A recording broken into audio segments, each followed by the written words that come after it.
fire. I would love to work here every day. Guys, it's now turned into MTV Cribs. We're doing MTV Cribs with Kato, the producer. This is your spot, bro. This is crazy. Look how nice this place is. Long story short, I know Kato from like way back. How long did it take you from getting to like the Roach Apartments to like... Man, it took a long time. How many years? A decade, probably. Damn. Yeah. 10 years. Grinded. What's the backstory on how we know each other? When did we meet? Maybe 5 years ago? 6 years ago? Probably more than that, but we met because I was trying to like get some merch printed. Yeah. And by that time, you hadn't set up Superline like how it is today. I wanted the clout. I was like, man, this guy's got mad clout, and I was fresh out of jail. I was like, dude, I don't have shit. So we tried to start like a merch company for artists. That was V1 Superline. I remember when we got the merch printed, Eric would like hit the streets trying to hustle the merch. Yeah. You would hit up Georgia State campus and just like be selling merch hand to hand. That was crazy. You know what it was too? I'll never forget the hat. It was the jean denim bucket hat, the 808, the equation. We were the OGs of that look, bro. Yeah. Like that whole aesthetic, we did it first. The dad caps, like it was like when Wiz Khalifa just came out and then Kato came up with this crazy design. It was like equation with the 808 beats. After we dropped that hat, I remember seeing Urban Outfitters started selling the denim hat, the denim dad hats with like the simple little text on the front, and like it became a thing, bro. It was a thing. Huh? I see she got a haircut now. Yep, this is Callie. Hey Callie. What do you guys say to the camera? She's 14 and blind.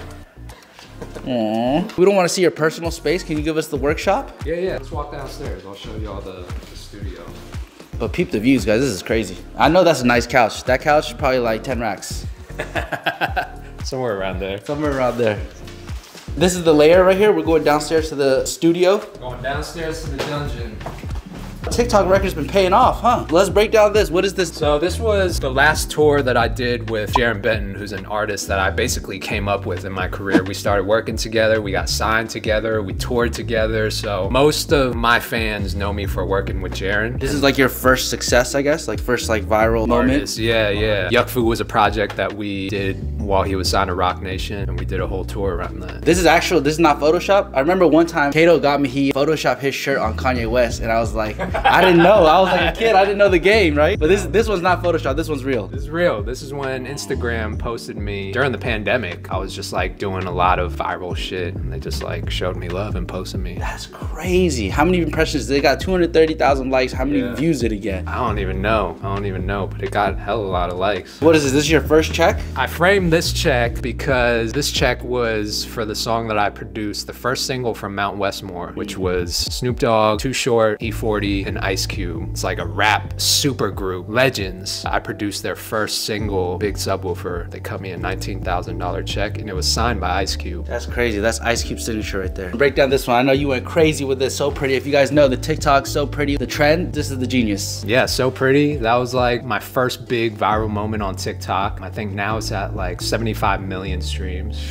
When you made this, did you know it was gonna fucking take off, or was it just like you just cooking it just? I was just cooking. I made the beat, I put it up on TikTok the same night that I made it. About a month later, it started going crazy. What made it go crazy? Honestly, I think number one, it was timing. TikTok was still like kind of new, and people weren't posting their beats like they are now. And I was just early on that wave where I just started posting my beats and people started duetting them. If you go back and listen to that beat, it's got like a weird chromatic, melodic melody with like my signature hard drums. And I think that was just like such a accurate reflection of like where my head was at the time. We're going through this pandemic, everyone's on lockdown, and yeah, I think that's the reason why it took off. Music is like such a young person's game, and me and you're kind of burnt out. How are you so able to like get on that trend? Because it's like, I think a lot of it, like you said, is timing. How did you know that this is the next wave? Because you're not 21 anymore, you're not in the clubs, you're not fucking out in the scene. So how did you know that that was like the move? I didn't know, man. When I look back at it, every big moment that I've had in my career was just a result of me doing what I thought was dope and fun. And I think that's the key, is like, if you're doing something that you do better than everyone else and you're just having fun with it, something's gonna happen. It's just a matter of time. What about these? Did you discover this guy? 30 is an artist that I found, I think on Instagram. We did a whole project together, did pretty well independently, and it was kind of the first time that I started putting out my music on my own Spotify channel. So. And then the Forbes, did you have to pay for this, or did they, you know, because I know Forbes, they be capping a lot where you got to pay for the fucking interviews. It's not real. Nah, I didn't pay for this interview. Just a result of like all the viral moments that I had on TikTok. Instagram reached out to me and did a deal with me where I helped them launch Reels. Wow. This was basically an article kind of covering that whole launch. The 18-year-old Kato that was a fucking exterminator, if he saw this wall right here, what do you think he would say? Man, he'd probably be like, I fucking told you.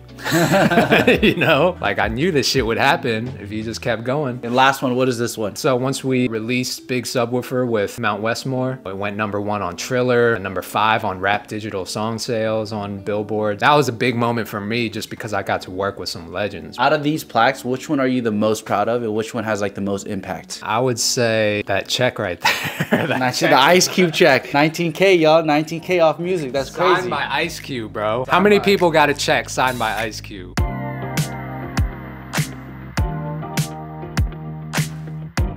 Guys, this feels like we're in fucking LA. You know, when the artists come, they need to smoke their blunt right here and get creative. This is the space for that right here. The $20,000 chair, I forgot what is it, the Ermin something. I don't know what type of chair, but it's a famous chair. It's like this aesthetic. What is all this up here? This is like soundproofing? Yeah, this is all acoustic treatment, because when I initially set up my studio down here, it was echoey as hell. So I had to do a lot of sound treatment to kind of dead the sound and the reverb. So it sounds good now.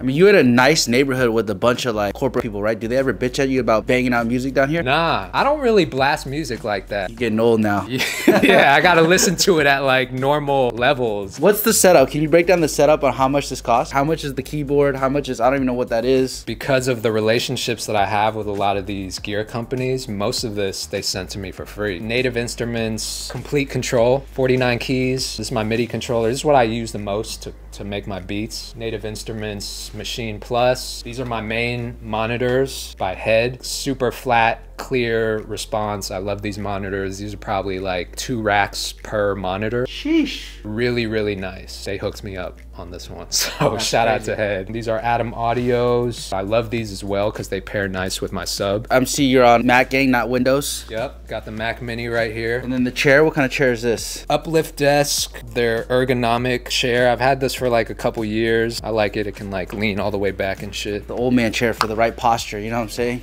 Yeah. Nah, the young guys be slouching all the way down. And what about this mic setup? How much is this? This is the Slate Digital VMS. It's a virtual microphone system. You can emulate different classic like tube mics on this thing. So it has a really good sound out the box. Once you load it up in your DAW, you can emulate different like sounds. I really like this one, super versatile. Sounds like fucking rocket science to me because I'm not a music guy. How much would you say this entire setup is? 15 to 20 racks. 15 to 20 racks. Do you think you need to have a $15,000 to $20,000 studio setup to make So Pretty in these viral songs? Absolutely not. My first setup, I had a little 25 key MIDI keyboard that I got off eBay for like $100. I had a little laptop with a cracked version of FL Studio.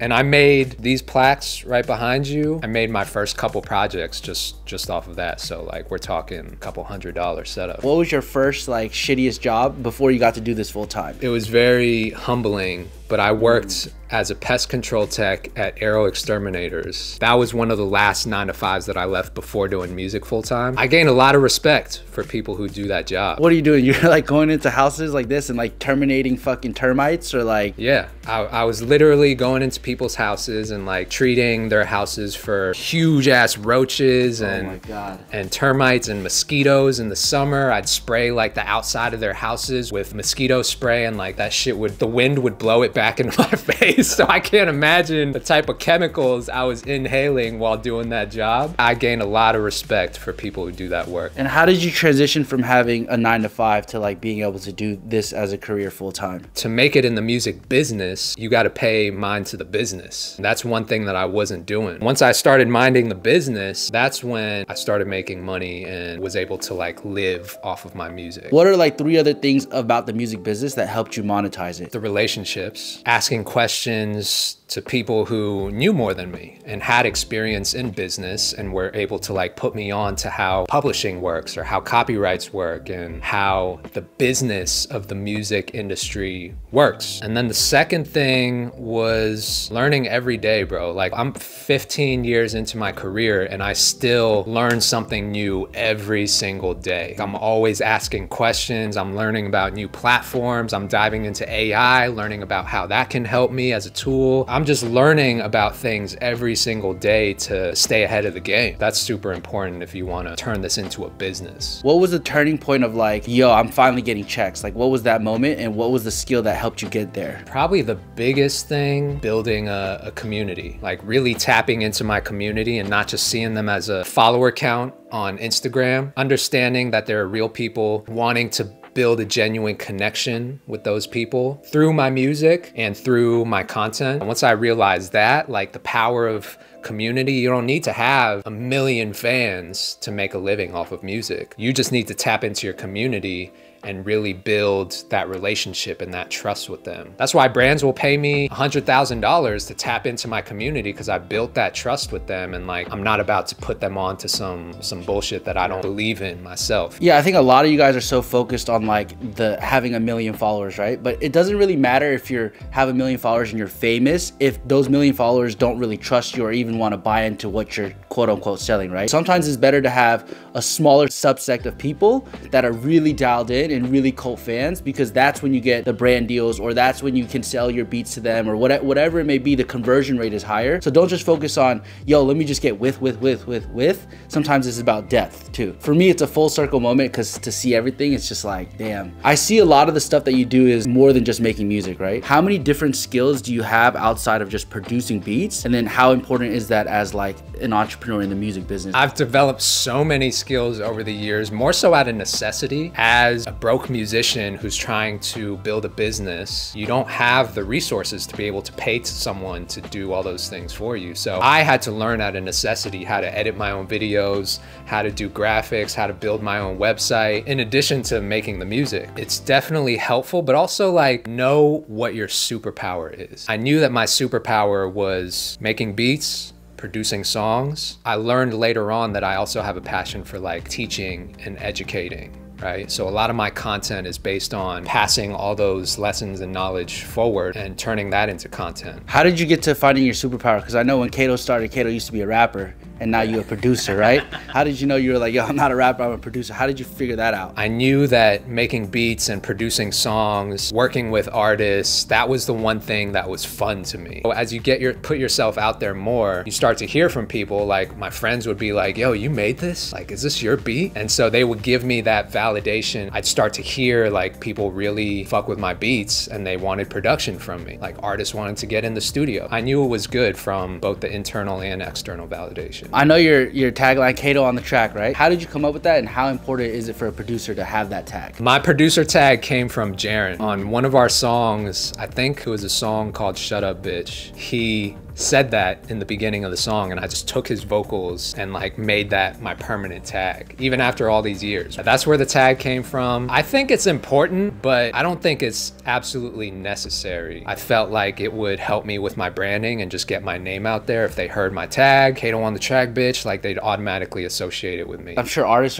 you get everything from fucking the guy who's an exterminator to like a guy who's Hollywood, right? You get all realms of people. What is the fucking craziest story you have or craziest experience you had with an artist or rapper? I remember one time I was playing beats for an artist and he fell asleep. He fell asleep in the middle? He fell asleep in the middle of me playing beats for him. So what'd you do, smack the shit out of him, pour water on him? Nah, cause based on who he was, I wasn't about to do that. But I can't say that I never connected with him after that. That is crazy. He didn't get any beats from me after that moment. I feel like a lot of people in this space, they kind of use drugs and weed and alcohol as like a crutch to be like more creative. I know you don't really do any of that. You're wildly successful. You don't smoke weed. What is your outlook on that? You know, it's just personal preference. I don't do it just because I get like paranoid smoking. I like to be clear-headed when I'm being creative or making music. I know for other people, like, I don't care if someone's smoking or like doing whatever around me. I just don't personally partake. Guys, don't smoke weed. Stay sober. Last question. If you could go back to the 18-year-old version of yourself, what is one advice you'd give yourself? I would double down on relationships. As much as the music business is about the music and finding that next hit, it's just as much, if not more so, about the relationships. I would not be where I am today in my career if I didn't have the relationships that I had along the way. And it's so, so important. I mean, I've come across so many artists early on in their career, and literally within a year or two,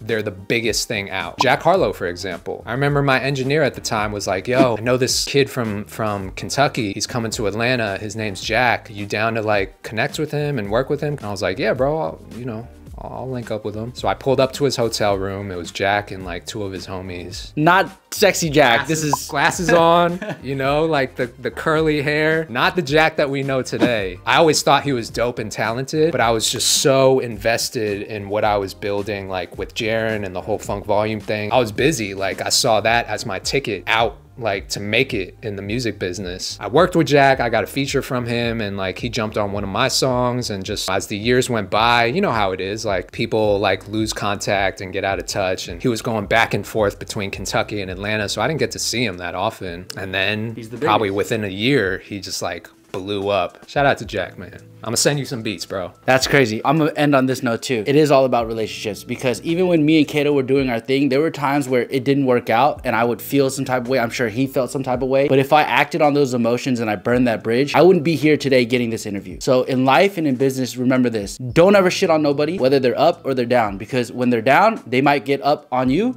And when they're up, they might get down below you. So you never know. Life is a very long game. Business is a very long game. It's a marathon. It's not a sprint. So make sure you're being a good person.